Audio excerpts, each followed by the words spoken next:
मेरा नाम भारती है। मैं यहाँ पूना में रहती हूँ, पूना प्राधिकरण में रहती हूँ।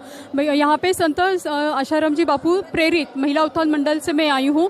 यहाँ पे महिला उत्थान मंडल पूरे भारत भर में चलते हैं बापू जी की प्रेरणा से। जैसे बाल संस्कार है, ऋषि प्रसाद है, वैसे ही है महिला उत्थान मंडल। एक प्रोजेक्ट है जो बापू जी का चल रहा है। अभी बापू जी जोधपुर जाने के बाद भी महिला उत्थान मंडल में इतनी सारी महिलाएं आती है, बच्चियाँ आती हैं। जो अभी चलेस्व की और जो शिविर हुआ था अभी हाल ही में जून में हुआ था महिला यहाँ अहमदाबाद आश्रम में, तो इतनी सारी बच्चियां वहाँ पे और महिलाएं आई थी। इतने 200, 400, 500 मतलब, और अभी यहाँ भी शिविर होगा। तो इतनी सारी महिलाएं क्यों आ रही है? ये कोई इसके पीछे का क्या कारण है? उसके पीछे का इतना कुछ दिखाया गया, उसके बाद भी इतने लोग आते हैं, इतनी महिलाएं आती हैं। तो इसके पीछे का कारण यही है कि सब हर एक बच्चे को, महिलाओं को ये पता है कि हमारे गुरुजी क्या है। क्योंकि हमारा 20-25 साल का अनुभव है जो बता दे कि हमारे बापूजी निर्दोष है। हमारा खुद का अनुभव है, हमारा खुद का एक आध्यात्मिक अनुभव बन चुका है, जो हम अगर बताने बैठेंगे तो पूरा हमारे ऊपर एक ग्रंथ बन जाएगा। इतने हमारे अनुभव है अभी, आपको हम एक एक बताएंगे। तो ऐसे ही महिला उत्थान मंडल में इतनी सारी सेवा कार्य चल रहे हैं।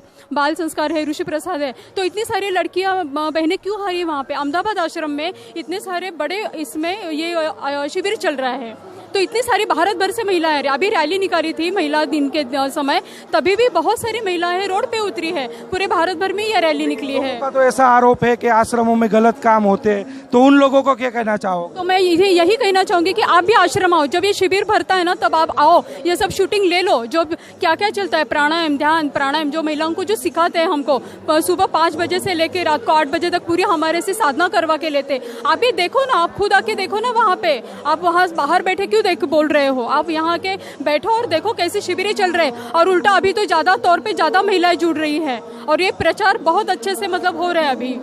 बापू पे जो आरोप लगे, बापू को आजीवन कारावास की सजा हो गई, उसके बारे में क्या कहो? वो तो सरासर झूठा आरोप है। ये तो सब निगुरे लोग भी, हम तो बोलेंगे, हम तो हमारे पिताजी के बारे में बोलेंगे ही बोलेंगे, लेकिन बाहर के लोग भी बोलते हैं कि ऐसा हो नहीं सकता, क्योंकि इतने उम्र वाले कोई ऐसा काम कर नहीं सकते। बापूजी का कार्य पूरे विदेश में, पूरे जग भर में प्रसिद्ध है कि बापू क्या है, बस ये सामने नहीं आ रहा है। बस बाकी पीछे सब यही बोल रहे हैं कि बापू निर्दोष है, इसलिए, और निर्दोष है, निर्दोष थे, निर्दोष ही रहेंगे।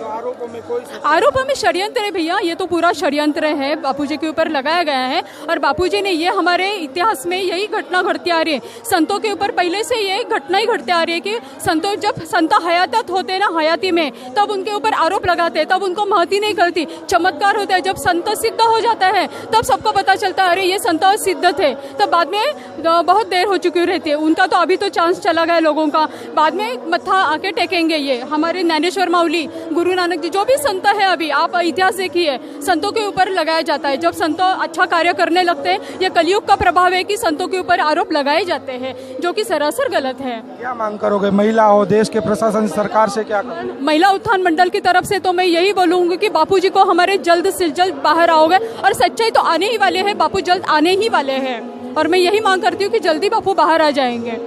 आपने देखा आज ये महिलाएं सरकार से एक ही मांग कर रही है कि जल्द से जल्द आसाराम जी बापू को रिहा किया जाए। कैमरामैन अंजनी के साथ नीलेश ठक्कर, आलंदी आश्रम, पूना से रफ्तार न्यूज। हमारे चैनल को सब्सक्राइब करें, उसके लिए सब्सक्राइब बटन दबाएं। नए वीडियोज का नोटिफिकेशन पाने के लिए बेल आइकन